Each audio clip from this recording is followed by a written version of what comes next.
그래서 오늘 제가 말씀드리는 가운데 좀 결례되는 말씀을 하더라도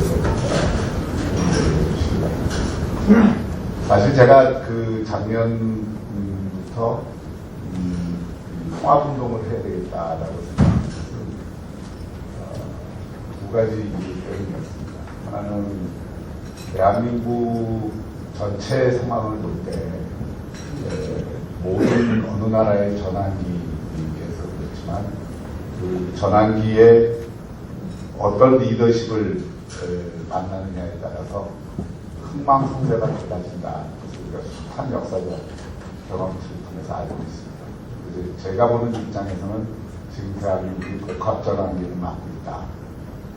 그것은 뭐 문명사적으로 그렇고 기술 문명 패러다임도 바뀌고 있고 또 세계 질서 특히 그 패권 질서 구조도 잘 아시다시피 바뀌고 있고 또 특히 그 가운데서 동북아에서 북한 문제를 비롯해서 일종의 동북아 질서 새로운 재편의 회전축이 되는데 그런 부분에 대한 대응이라고 하는 측면에서도 그렇고 또 한국 경제 자체를 보더라도 이제는 성장 잠재력이 계속 약화되면서 이것을 한번 새롭게 리프레시를 안 하면 실제로 일본형 장기 침체를 할 가능성이 상당히 높다는 의식이 있어요.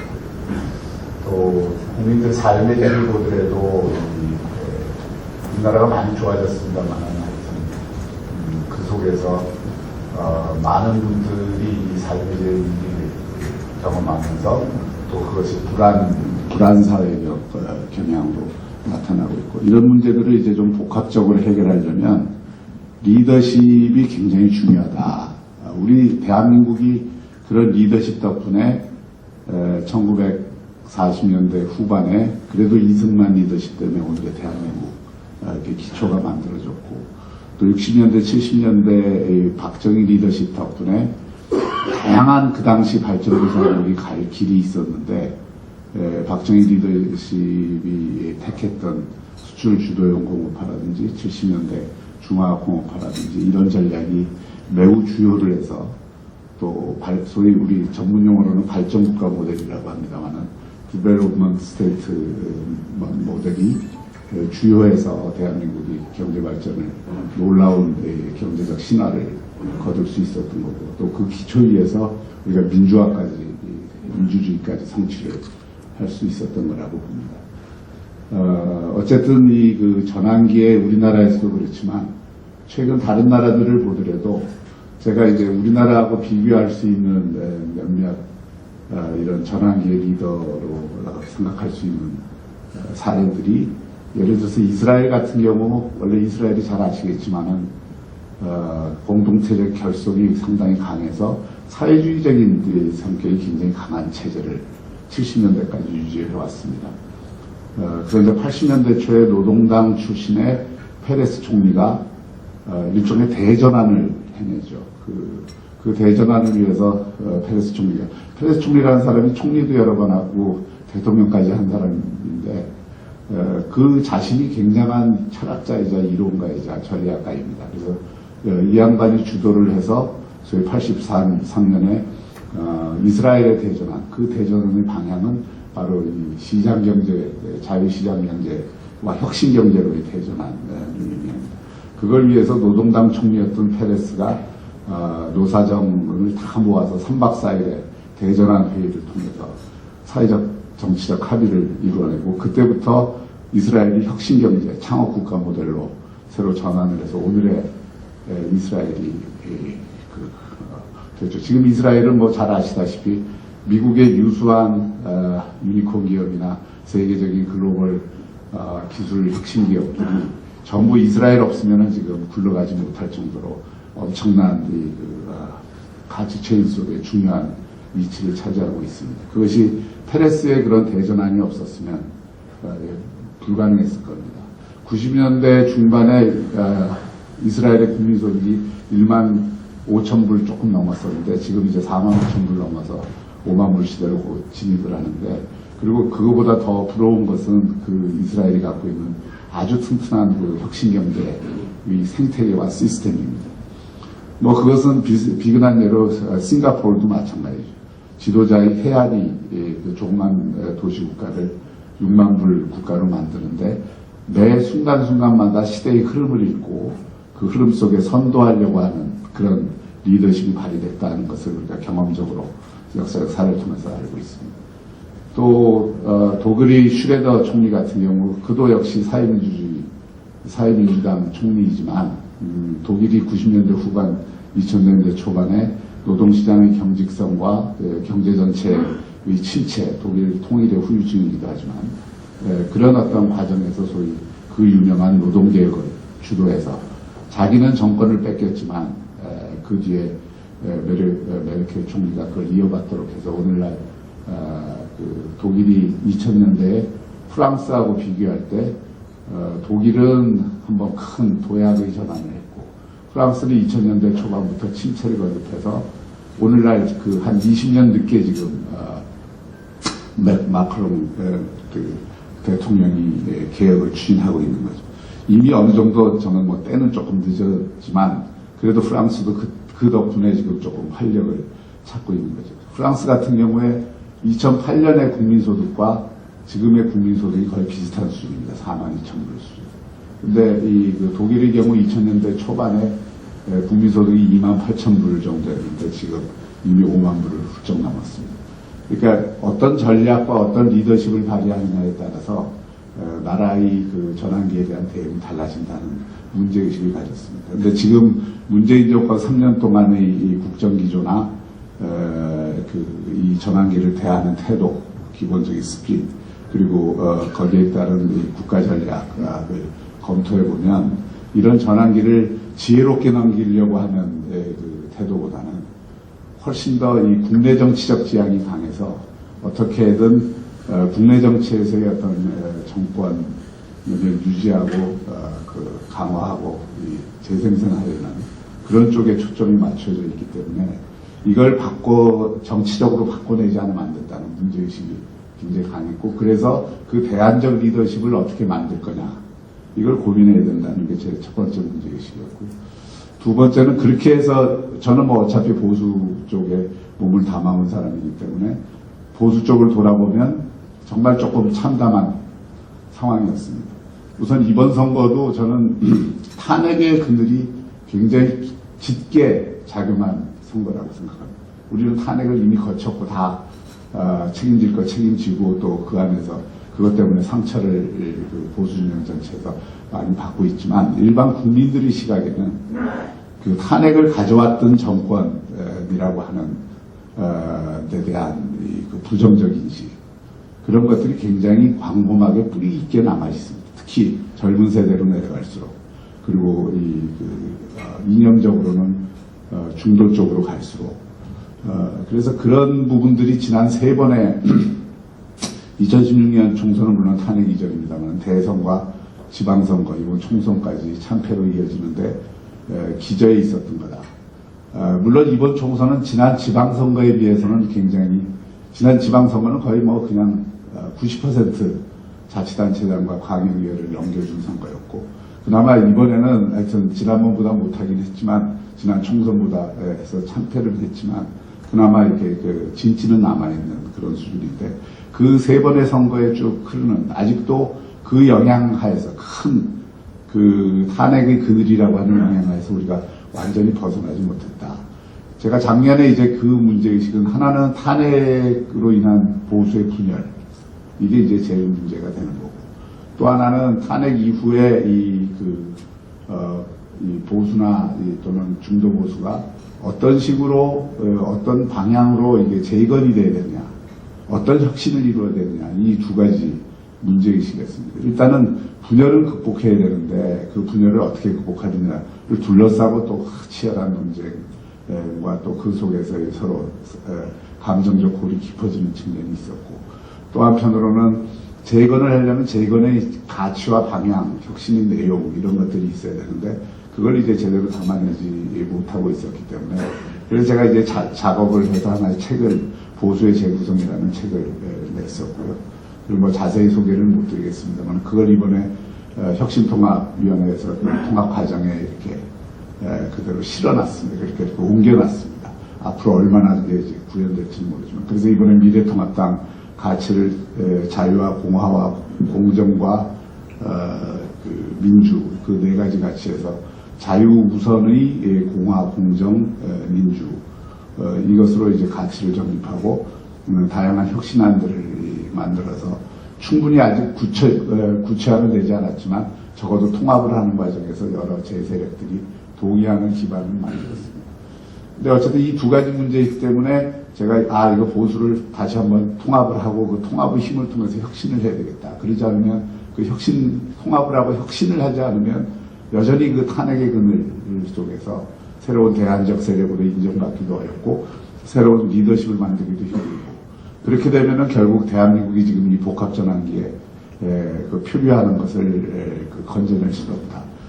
좀 거창하게 말씀드리면 이런 문제의식에서 작년부터 통합운동을 했고 실제로 통합까지는 해냈는데 혁신은 이게 통합이 워낙 늦었고 혁신은 사실은 뭐 공천혁신부터 시작해서 체질혁신, 정당의 운영방식 형식 뭐 여러 가지 내용들이 있는데 그거는 총선 이후로 사실 조금 미뤄놓은 거죠. 그래서 제 생각은 이렇게 조금 적어도 국민의당까지 했던 사람들까지 끌어들였기 때문에 정치적으로는 기존의 보수와 중도 보수와 이 중도 일부 세력까지 포괄하는 좀 광범한 세력을 구축하긴 했는데 정치에서 가장 중요한 게 뭐니 해도 특히 선거와 관련된 선거 정치에서는 이 여왕벌의 존재가 굉장히 중요합니다. 누가 여왕벌이냐. 그리고 대개 정치는 상징의 행위이기 때문에 그 여왕벌로 국민들은 인식을 해요. 그래서 제가 황교안 대표를 굉장히 좋아하고 황교안 대표를 저를 많이 도와줬고 저도 황교안 대표를 많이 돕고 여기까지 왔습니다만은 사실 국민들 입장에서는 이게 보수와 중도 이런 제세력들이 통합을 하면 뭔가 새로운 여왕벌이 나타나기를 기대하는데 그 기대를 충족 못 시킨 것은 사실이거든요. 그게 이제 좀 한계였죠. 그러니까 통합을 하면 통합의 시너지 때문에 조금 이렇게 지지율도 오르고 계속 확장을 해야 되는데 저는 이제 그렇게 생각했거든요. 선거와 관련해서는 기존의 보수가 확장성의 문제를 해결 못하면 선거에서 이기기 어렵다. 그 확장성을 해결하는 문제는 지금 말씀드린 세력들을 그러니까 이게 이번 총선에서도 여러 정당으로 분열돼서 나왔으면 더 참패를 했겠죠. 그나마 이제 하나의 당으로 묶어놨기 때문에 선택지가 좁아진 효과는 있었고 그러나 선택지를 좁힌 대신 그걸 대표하는 사람들도 조금 새로운 국민들이 보기에 그리고 특히 중도나 중도 보수에 있는 사람들이 보기에 뭔가 당이 바뀌었다. 뭔가 이렇게 그 변화와 혁신의 상징성을 보여주는 여왕벌이 필요한데 그것을 우리가 정확히 찾아내지 못했고 그러면서 이제 대충 그 부분을 봉합하는 형태로 그냥 유지하는 형태로 갔습니다. 그거는 제가 보기에는 하여튼 결과적으로 보면 황교안 대표한테도 별로 안 좋았던 것 같고 당 전체에도 별로 기존의 모습을 벗어났다는 그 새로운 좀 변화의 모습을 보이는 데는 한계가 있었다. 지금 앞으로도 마찬가지지만 다음 대선을 대비해서라도 그 보수 내에 새로운 여왕벌을 어떻게 만들어낼 건가. 이 고민이 굉장히 중요한데 그 고민을 아직 해결을 못하고 있고 이번 총선에서도 그 한계가 저쪽에는 이 호남을 중심으로 해서 이낙연이라고 하는 그 대안적 지도자가 확 부상을 해버려서 이번 선거에 나중에 표 분석을 제가 조금 말씀드리겠습니다만은 굉장히 중요한 특징 중에 하나가 호남 그 지지층이 아주 강력하게 결합을 하면서 지금 이 정권의 세력 기반이기도 합니다만 호남 지지층과 젊은 세대 그리고 그 진보적인 이념을 가진 좌파적인 이념을 가진 강고한 지지부대 이 삼강연합으로 사실 구축이 되어 있는 거거든요. 그 정치 기반이. 근데 그게 전혀 이게 흐트러짐이 없이 이번에 강고하게 저쪽은 묶였다는 게 확인이 되는데 그 가운데서도 호남의 구심은 사실은 이낙연 총리라는 그 여왕벌이 있어 아주 강력한 국민 지지율 30% 넘는 그런 사람이 있었기 때문에 확고한 구심력이 될 수 있었던 말에 비해 그에 비해서 우리는 좀 취약하고 또 변화의 모습을 보이는데 또 미래를 상징하는 데 약한 제가 황교안 대표를 비판하는 게 아니고요. 현실적으로 그런 한계를 가지고 있었다는 말씀을 드립니다. 그리고 그 과정에서 이제 저희가 통합을 했지만 혁신의 모습으로 국민들에게 나서는 데는 한계가 있었던 데다 제가 이렇게 통합 이후에 선거를 치르는 과정에서 공천이나 또 이번 선거 준비 또 선거 실행 이 과정에서 보면 제일 걱정스러웠던 게 어떤 거냐면 국민들이 보기에 저 당이 새롭게 이렇게 통합을 해서 나왔는데 결국 저게 옛날 새누리당이나 옛날 자유한국당하고 똑같네. 이렇게 비치는 게 사실은 제일 걱정됐던 부분인데 그게 이제 확장성의 문제인데 결국 선거라고 하는 건 두 개거든요. 우리 지지층, 핵심 지지층은 우리 보수층인데 그 보수층의 결집력과 결집 강도를 높이는, 응집성을 높이는 거하고 그 기초 위에서 이 확장성을 넓히는 건데 이 두 가지는 때로 충돌하고 모순적이기도 합니다. 근데 이 두 가지를 잘 조화시키지 않으면 특히 큰 선거에서 1대1 싸움을 할 때에는 이 확장성의 문제를 해결하지 않고 응집성 문제만을 고집을 하면 결국 그 한계 때문에 큰 선거를 승리로 이끌 수 없다는 것은 자명한 일입니다. 이번에도 그게 그대로 드러난 거죠, 사실. 보수는 보수가 상당히 이번 선거에서 뭉쳤습니다. 저는 뭉쳤고 가능성은 보여줬다. 응집성이라는 면에서. 그리고 그 응집성의 파이가 작지는 않다. 예를 들어서 오늘 이제 비례대표 최종 득표 결과를 보시겠습니다만은 미래한국당이 득표를 한 비례대표 득표가 34%입니다. 거기다가 소위 조금 더 강경 보수, 아스팔트 우파를 대표하는 우리공화당이나 친박신당이나 뭐 등등 또 자유통일당 뭐 이런 거를 합치면 그리고 거기다가 이제 중도적 성향을 갖는 국민의당까지. 국민의당도 지금은 좌파 정당이 아니거든요. 중도 정당을 지향하고 있고 성향은 이번에도 지역구는 연대를 사실상 한 건데 미래통합당이랑 연대를 한 건데 국민의당이 한 6% 얻는 것으로 지금 되고 있는데 그렇게 하면 이쪽에 보수와 중도 보수까지를 포괄하는 파이가 45%까지는 있다는 거예요. 40% 초반대까지는. 그러니까 이게 전체로 보면 저쪽이 55% 내외, 이쪽이 45% 내외. 그 정도의 어떤 지형은 있다는 겁니다. 이게 대선이었다면 그 정도 표차로 질 수 있었겠죠. 그대로 한다면. 그러니까 이게 아주 멀리 격차가 있는 건 아니다. 그런 면에서 이제 대선을 준비하는데 이 지형을 일단 이해하는 것은 대단히 중요하다고 생각을 합니다. 그러니까 이게 의석수가 3분의 1로 쪼그라 저쪽은 3분의 2를 차지하고 우리가 3분의 1 정도밖에 못 차지했으니까 지지율 격차도 그렇게 나는 거 아니냐. 그렇지 않습니다.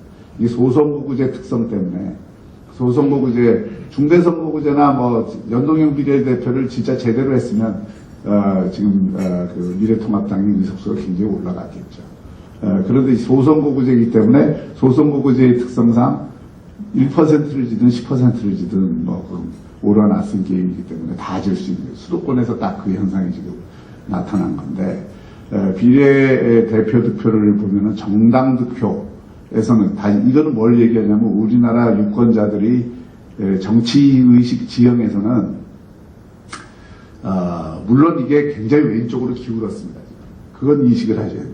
전체적인 적어도 2012년 대선까지 그리고 2016년 총선 직전까지만 하더라도 한국의 정치의식 지형에서 총량으로 따지면 보수가 조금 더 우위에 있었습니다. 근데 탄핵을 거치면서 그리고 지금 이 지점 몇 번 선거 지면서 이게 선거를 계속 반복해서 지면은 진 쪽은 점점 쪼그라들고 이긴 쪽은 계속 확장하는 속성이 있기 때문에 지금 정치 지형으로 보면 분명히 진보 그리고 진보에 가까운 중도 그쪽을 지지하는 쪽이 훨씬 넓다. 뭐 훨씬 아니면 55대 45 또는 60대 40 정도로 이게 운동장이 과거에 오랫동안 대한민국 정치지형의 운동장이 지금 바뀌었다 하는 것을 인식을 하시는 게 굉장히 저는 중요하다고 생각합니다. 이걸 인식하는 것이, 이걸 인식 못하면 이번에도 그런 현상이 나타나지만 보수만 응집하면 보수 집토끼 잃는다. 예를 들어 차명진 사건 하나만 하더라도 제가 왜 그 사건을 이번에 뭐 몇 가지 변곡점이 있었습니다만은 저희가 혁신의 내용을 못 보여주고 새로운 상징을 못 보여주고 이런 속에서 정권 3년 동안의 실정은 잔뜩 쌓여있고 그 실정에 대한 분노나 비판은 중도층까지 굉장히 많이 확산이 돼 있는데 이거를 이제 가져와야 되지 않습니까? 근데 그 가져오는데 중요한 거는 조금 아까 말씀드렸던 상징의 문제나 여러 가지 어떤 선거 캠페인의 문제나 이런 것들이 다 복합적으로 작용을 하는데 이걸 가져오는데 저희가 실패한 겁니다. 두 가지가 큰 이유가 있는데 하나는 코로나 재난이 역시 부정적인 영향을 미친 걸 부인할 수 없습니다. 그게 과거 3년 실정을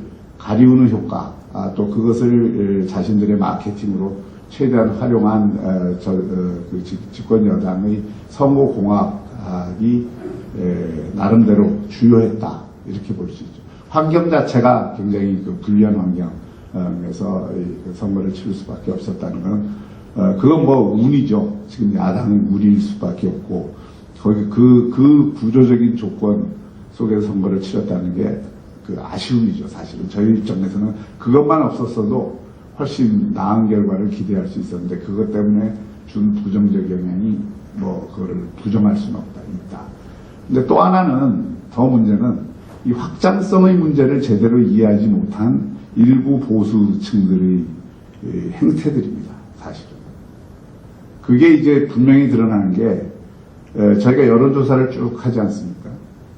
여의도연구원에서 의뢰하는 여론조사가 설계도 잘 돼 있고 이번에 결과를 보더라도 거의 3일 전 결과 보고 제가 기함을 하고 막 도와주세요 했을 때 그 결과랑 거의 일치합니다. 쭉 보면 선거 초입 들어가기 전까지만 하더라도 할만한 선거였어요. 적어도 지역구에서 120석 이상은 받을 수 있는 선거라고 저희는 판단을 할 정도로 여론조사가 수도권에서도 아까 지상우 의원 얘기했지만 지상우 의원이나 이런 사람도 다 이기고 있었습니다. 심지어 송파병이나 강동갑 이런 데도 다 우리가 이길 수 있고 양천갑 옛날에 그 보수 정당이 강했던 그 지역에서는 다 우리가 우위를 갖고 있었습니다. 그런데 그게 확 꺾이는 게 언제냐면은 바로 일주일 전부터입니다. 그 일주일 전에 어떤 일이 있었냐. 일주일에서 열흘 사이에 우선 황교안 대표가 조금 그건 말실수라기보다도 저 사람들이 꼬투리를 잡아서 그걸 말실수로 만든 거죠. 뭐 엠번방 문제에서 호기심 이런 게 아무것도 아닌 것 같아도요. 지금 SNS가 워낙 발달했고 젊은 친구들이 그런 것들을 특히 저쪽에 그 선거 캠페인에 활용하는 고도의 어떤 기술자들이 있습니다. 그거는 기자들하고도 연결되어 있고 뉴스를 만드는 방법, 그다음 각종 그 SNS 공간에 그걸 확산하는 이런 게 있어요. 그러니까 그렇게 되면서 그 당시에 이제 엠번방 문제가 여성들하고 젊은 층들 사이에서는 굉장히 중요한 이슈였고, 그 부분에 대해서 이해를 하느냐, 공감을 하느냐, 그리고 그 부분에 대해서 강하게 같이 분노하면서 행동을 해주느냐, 이게 굉장히 중요한 이슈인데, 그때 이제 그 상황을 충분히 이해하지 못하면서 이야기한 것들을 꼬투리 잡아갖고 엄청나게 그때 관훈 클럽 토론하고 엄청나게 확산했죠. 그런 게 좀 깔려 있는 데다가 결정적인 게 결국 여론조사상에서 확 결과가 나타나는 게 차명진 막말 파동. 이 부분은 제가 꼭 좀 말씀드리고 싶은데요. 우리 보수에 계신 지식인들이나 일부 유튜버들이 항상 이렇게 얘기해요. 그게 사실이냐 아니냐. 그게 합리적인 그 이야기냐 아니냐. 진상을 밝혀라. 그 자체로는 그게 옳든 그르든 합당한 문제 제기일 수 있습니다. 그러나 정치 영역에서 특히 집단적 트라우마가 굉장히 강한 사건이죠. 예를 들어서 5.18이나 4.3이나 이런 세월호 같이 다 할 말이 있죠. 뭐 4.3도 그 원인을 따지고 들어가 보면 정말 이게 보수 쪽에서 용인하기 어려운 일로 사실은 뭐 공산주의자들의 폭동으로부터 시작된 거니까 그런 것들을 이제 지적하고 싶어하죠. 우리 보수 쪽 원래 그런 사건이다. 근데 제주도민들 입장에서 보면 그거는 엄청난 학살의 경험입니다. 그게 집단적 트라우마로 계승이 되고 있는 거예요. 그러니까 제주도 분들한테 그게 누가 저질렀느냐, 누가 일으켰느냐 이 얘기를 하면 그걸 합리적으로 받아들여서 그래 그게 맞아 원인이 그거였어 이렇게 받아들이지 않습니다. 그건 역사의 시간이 상당히 흘러서 그게 역사의 기억으로 내장된 것들이 서서히 씻겨나가면서 역사의 평가 속에서 그런 게 하나하나 정리가 되는 것이지 정치 공간에서 그걸 갖고 이 진실 여부 논쟁을 해갖고 해결하겠다? 그건 지식인의 과욕이죠. 그리고 정치를 전혀 이해를 못하는 겁니다. 5.18 문제가 항상 그렇습니다. 그건 누가 뭐 어떤 원인이 그런 거를 하는 분들이야 따로 있더라도 그건 그 당시에 그 지역의 사람들이 느끼고 체험했던 집단 트라우마, 학살의 트라우마가 있는 거예요, 그 사람들한테. 그걸 왜 너 그걸 갖느냐고 아무리 얘기를 해봐도 그거는 이해할 수 없는. 그 얘기를 거꾸로 제기하는 순간 그쪽의 그거는 뭐 그걸 논리적이고 이성적인 차원이 아니라 감성적 차원에서 되돌아가게 돼 있는 거예요. 세월호도 똑같아요. 세월호도 그걸 갖고 정치적으로 이용하고 어쩌고 저쩌고 그거 하는 거에 대해서 정말 보기 싫고 뭐 이렇다 하더라도 저도 뭐 그때 세월호 당시에 많이 울었습니다만은 그 아이를 잃은 사람들에 대한 공감대가 젊은 엄마들한테는 다 있는 거예요. 그걸 가지고 조그만 걸 갖고 뭐 이게 문제니 이렇게 하는 순간 다 돌아섭니다. 그게 이번에 딱 드러난 게 차병진 막말 그거 한 다음에 수도권이 5% 10% 다 빠졌어요. 이게 승부를 결정한 겁니다, 사실. 그러니까 이걸 가지고 또 뭐 차명진이 왜 제명하느냐 막 해대고 그런 거에 영향을 받아서 윤리위원회를 열어갖고 대충 처리하고 또 왔다 갔다 하고 이러면서 가장 중요한 이 선거에서 일주일 전에 한 15% 내지 20%가 태도를 결정합니다. 그 태도를 결정하는데 주도권을 우리가 완전히 놓칩니다. 그리고 젊은 세대들이 다 돌아갔습니다. 그리고 그들이 투표장에 더 적극적으로 나와요. 그래서 제가 이게 긴급 기자회견에서 정말 이게 큰일 났다. 일요일날 조사를 해보니까 이미 개헌저지선도 위태롭게 된 결과가 나와서 제가 그 전날 뭐 유시민이 그 얘기했을 때는 전략적으로 제가 그걸 이제 우리가 견제론을 확산하기 위해서 받아갖고 이제 얘기를 한 거지만 사실 여론조사 결과를 보고서는 제가 엄살이 아니라 월요일날 이거 정말 개헌저지선 위험하다. 그렇게 말씀을 드리고 그나마 좀 결집을 해주십사 이렇게 요청을 드렸던 거고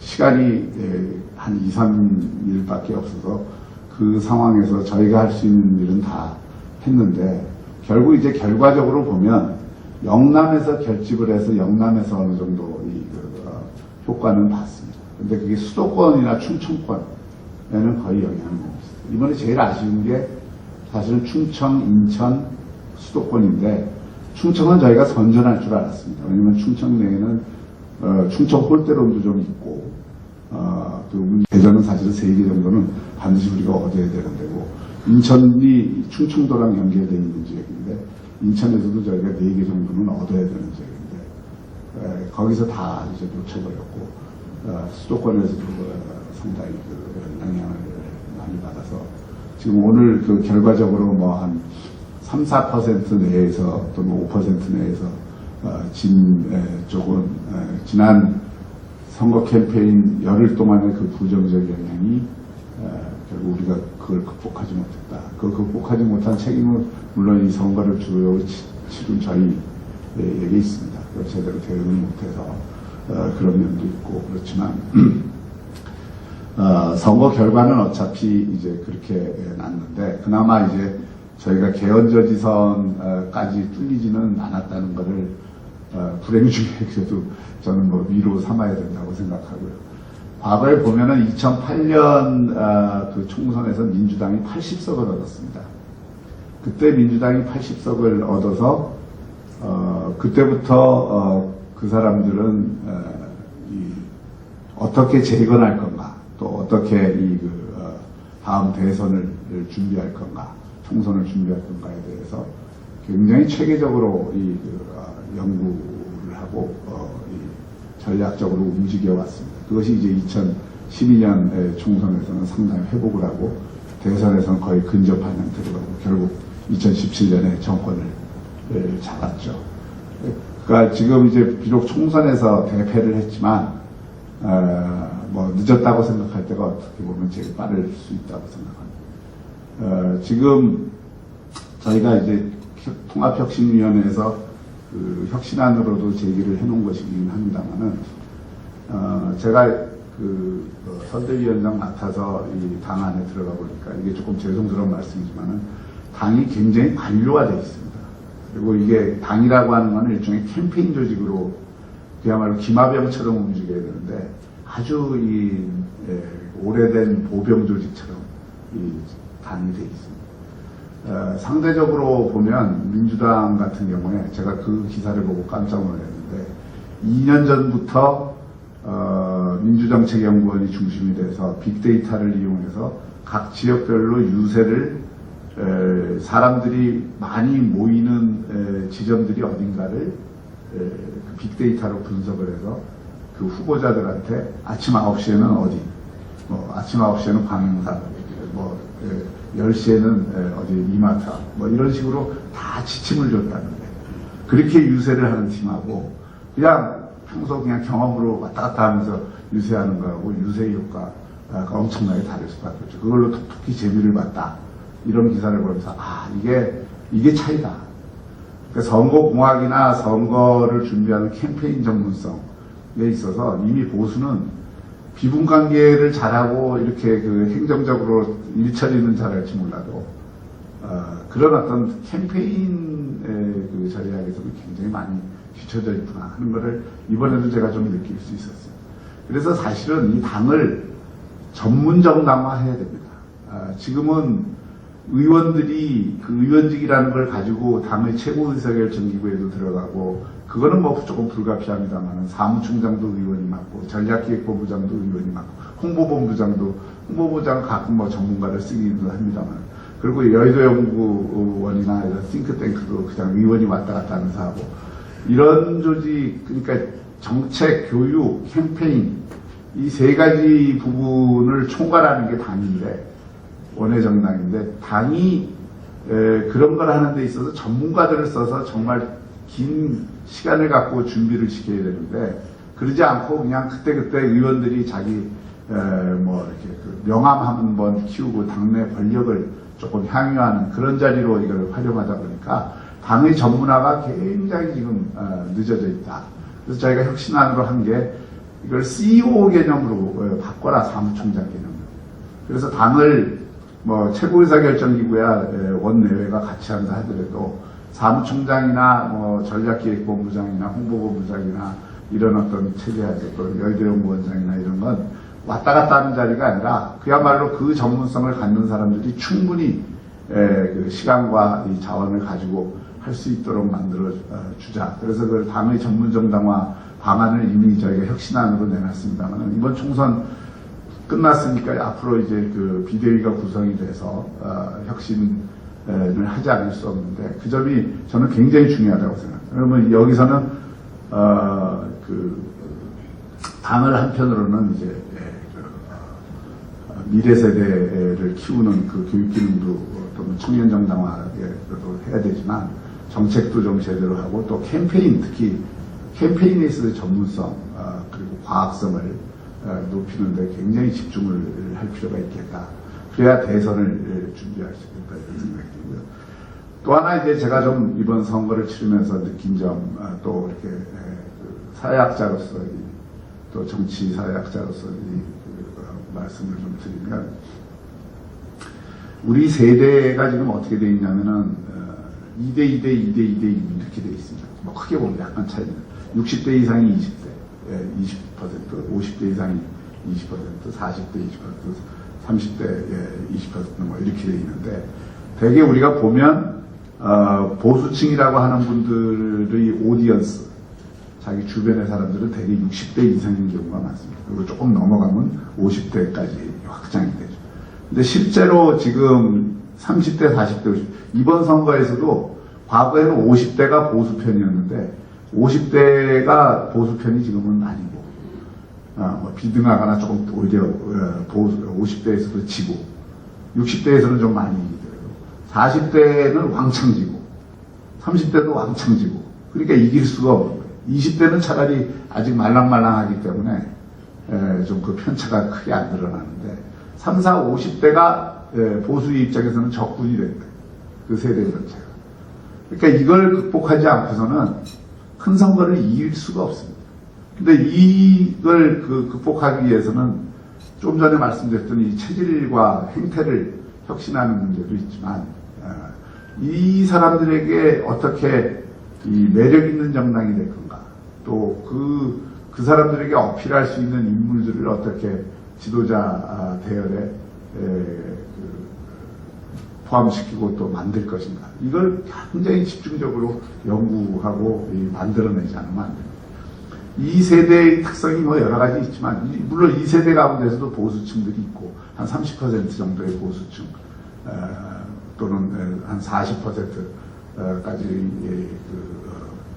중도보수까지 포함한 층이 있지만, 이들 세대는 한편으로는 굉장히 자유주의적인데, 다른 한편으로는 또 집단주의적 가치관, 또는 소위 그 미국에도 정치사회학자들이 공화당과 민주당을 비교할 때 공화당을 아버지 모델이라고 민주당을 어머니 모델이라고 그러거든요. 그러니까 공화당의 아버지 모델은 아버지의 엄격함, 질서, 그리고 아버지가 주는 어떤 안정감, 이런 것들을 중심으로 해서 뭔가 이렇게 그걸 통해서 현실을 타개해가는 이런 그 모델이 강하고요. 민주당 모델은 자애로, 따뜻함, 뭐 이런 걸로 사실은, 그리고 연민, 이런 게 민주당 하는 경우들이 많습니다. 근데 이제 이 30, 40대, 특히 40대들은 옛날 학생운동도 했던 세대고, 그 마지막 세대들이기도 하고, 뭔가 이렇게 민주화 과정에서 IMF 위기를 겪으면서 양극화, 또 실업난, 이런 것 속에서 자기들이 고통을, 어쨌든 취업할 때도 고통받았고, 그 뒤에 계속 삶이 좀 팍팍한, 그 중에 잘 나가는 친구들일수록 오히려 그런 것에 대해서는 연민을 갖게 되거든요. 이런 게 있어요. 그러니까 아주 재밌는 게, 지금 보수정당의 지지 기반이 어디냐, 계층적으로 보면 최상층과 서민층의 연합입니다. 저소득층이 보수당 지지가 많고요. 최상층이 보수당 지지가 많아요. 그러니까 이게 계층적으로 보면. 그러니까 강남에서 이 보수당이 되는 거는 이게 최상층 연합이, 최상층들이 가능한 거고요. 그 다음에 이제, 그 최상층과 자영업자층이 이번에는, 그러니까 거기에 이제 저소득층들이 많이 있고 나이 든 분들이 많기 때문에 그분들이 이제 이게 지지 기반이죠. 근데 이게 미래로 가는 데 있어서는 확장성이 있느냐? 확장성이 굉장히 약한 겁니다. 왜냐하면 자영업층은 계속 줄어들고 있고, 그들은 고통을 받고 있긴 하지만 점점 줄어드는 층인데 비해서 지금 그 현 집권 세력의 지지 기반은 누구냐? 아이러니컬하게도 잘 나가는 화이트 칼라들이, 전문직과 사무직 화이트 칼라들이 주요 지지 기반입니다. 30, 40대 직장인들, 특히 공공부문이나 그 대기업에 종사하는, 또 그게 그러니까 자기 삶의 조건이나 이런 거는 사실 상당히 그 부르주아틱한데, 또 소위 강남좌파라는 말이 그 넓은 의미에서 강남좌파라는 말이 딱 해당되는 그 사람들이 지지 기반이 됩니다. 그러니까 고소득층이 오히려, 최상층은 아니지만 고소득층이 지금 보수정당을 지지하기보다는 지금 민주당을 많이 지지합니다. 그리고 그게 일종의 패션처럼 돼 있어요. 마치 보수정당을 지지하면 뭐 촌스러운 것처럼, 그거는 그리고 꼰대 냄새 나는 것처럼, 이렇게 지금 그 이미지화 돼 있습니다. 특히 문화 영역에서 그런 게 굉장히 큰 영향을 미친 건데, 영화라든지 또 연예라든지 이런 TV라든지 이런 쪽에 연예인들이 되게 리버럴하고 지금 현 정당과 그 집권 정당과 가까운 김동차님도 와 계시지만 그런 어떤 그게 있기 때문에 그건 뭐냐면 보수 쪽에서 그런 문화 영역의 중요성 그리고 그 어떤 의미에서는 보수가 자유주의자고 보수가 그런 어떤 그런 것들을 잘 구현을 해야 되는데 그걸 못한 그 부분이 있습니다. 그래서 앞으로 이게 그런 쪽에 젊은 세대 쪽에 소구력을 갖고 매력이 있는 정당이 되기 위해서는 그냥 정당 위에 우리 저기 그 미래통합당 같은 경우도 당원이 전부 60대 50대를 나오면 가득 차 있지 않습니까? 그러니까 그런 데다가 또 정치인들도 다 그 세대의 사람들이 대표를 하면 결코 이게 젊은 세대들 갈 수가 없습니다. 그래서 이번에 하여튼 청년 정당화하는 문제를 굉장히 고민했는데 그것도 그냥 당장 공천 한번 주고 뭐 주고 이런 식으로 이벤트식으로 해서는 그게 지속성도 없고 진정성도 없고 실제로 청년 지도자들을 그 청년 정치 생태계를 정당 안에 만들어서 키워내야 됩니다. 키워내고 그런 건 뭐 긴 작업이기도 하고 짧게는 그런 쪽에서 좀 새로운 인물들을 자꾸 발굴을 해서 쓰고 또 그 문화 영역에서 이쪽에 그런 어떤 접근을 하려고 하고 이런 노력들이 함께 기울여지지 않으면 이 세대의 지지 기반이 그러니까 미래 세대의 이 지지를 확보하지 못하는 정당이 미래가 있겠느냐 이게 제일 큰 고민이죠 사실. 그래서 그런 부분들에 대해서 우리가 좀 인식을 함께 할 필요가 있다. 우리가 이제 보수 유튜브 시장이 굉장히 크다. 많이들 그렇게 해야겠다. 진보보다 크다. 큰 건 사실입니다. 근데 그건 한 100만 명에서 150만 명 되는 분들이 여기저기 옮겨다니면서 계속 이거 들은 사람 저거 듣고 이렇게 하는 거예요. 그러니까 그 오디언스는 한정이 돼 있습니다. 진보가 그게 약하다 하더라도 다른 영역, 예를 들어서 맘카페라든지 무슨 유머 카페라든지 이런 것들은 완전히 그냥 그 사람들 놀이터입니다. 여기는 우리가 거의 그냥 접근이 안 되는 이런 어떤 소통 공간에서의 이 격차를 그대로 두고서는 큰 선거 치르기가 점점 더 어려워진다. 이 점에 대한 어떤 자각을 좀 할 필요가 있다. 이번에 통합 과정에서 그래서 청년 정당이나 젊은 사람들이 많이 사실은 들어왔습니다. 들어와 보니까 이 사람들이 어우 정말 이 견디기 힘들다 이런 느낌을 갖고 있어요. 그걸 이제 또 도로 뛰쳐나가지 않게 잘 계속 연결을 하면서 그들에게 활동 공간을 제대로 넓혀주는 거 이게 대단히 중요하다고 생각합니다. 마지막으로 한 가지만 이제 말씀드리겠습니다. 자 이제 그 집권 여당이 의회까지 독점을 했으니까 지금 뭐 이제 다 장악을 했죠. 사법부도 뭐 그렇고 언론기관들도 그렇고 지방자치단체 뭐 거의 싹쓸이했고 의회까지 이제 하게 되면 저희가 이제 그 선거 직전에도 호소했던 게 그런 건데 권력의 독주를 막을 방법이 있냐.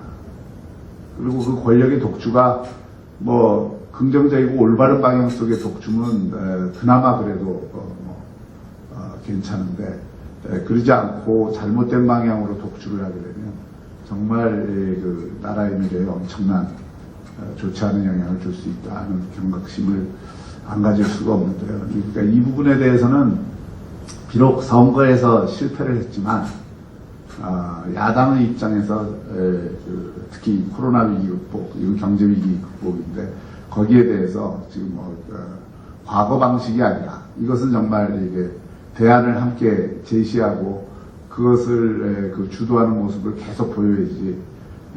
그러면서 정권 쪽에서도 그런 어떤 이 야당의 대안을 받아들일 수 있도록 하는 그런 게 중요합니다.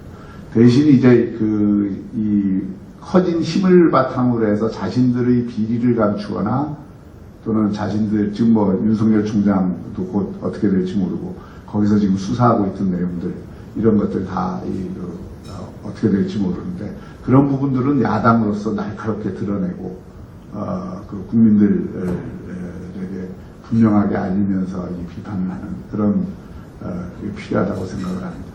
어차피 야당 입장에서는 지금 참패를 했기 때문에 황교안 대표도 물러났고 비대위를 꾸릴 수밖에 없는 상황입니다. 이 비대위가 저는 굉장히 중요하다고 생각합니다. 아까 민주당이 80석 할 때 했던 것처럼 이제 대선까지 2년이 남았는데 그 2년 동안에 할 수 있는 일을 제대로 하느냐, 그리고 그 혁신다운 혁신을 하느냐, 그리고 이 영남에 한정된 지지 기반, 또 작년 이상의 세대에 한정된 지지 기반을 확장할 수 있느냐, 또 이념적으로 중도층까지 포용할 수 있느냐, 이게 관건이라고 생각을 합니다.